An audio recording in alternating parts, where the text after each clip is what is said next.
Hi friends, మీరు ఎప్పుడైనా మైన్క్రాఫ్ట్లో barrel గురించి ఏమన్నా తెలుసుకున్నారా? ఈ వుడ్ టైప్ ఇంకా బ్యారెల్ వెనకాల ఉన్న టైప్ సేమ్ ఉంటాయి. ఒకవేళ మీ ఇల్లు ఆ టైప్తో అయితే ఈ ట్రిక్ చూపిస్తారు. లేకపోతే అట్లా కూడా చేసుకోవచ్చు. బెడ్ కింద ఇట్లా దాచిపెట్టుకోవచ్చు బ్యారెల్స్ని ఉల్టా షేప్లో. లేకపోతే మీరు ఈ టిప్ వాడండి. ఇట్లా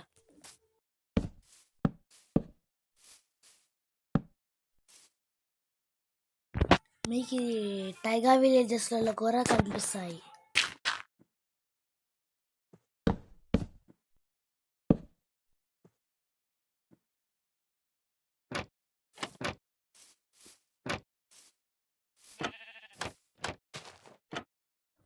పెట్టేసుకొని డైమండ్స్ పెట్టుకోండి ఇట్లా.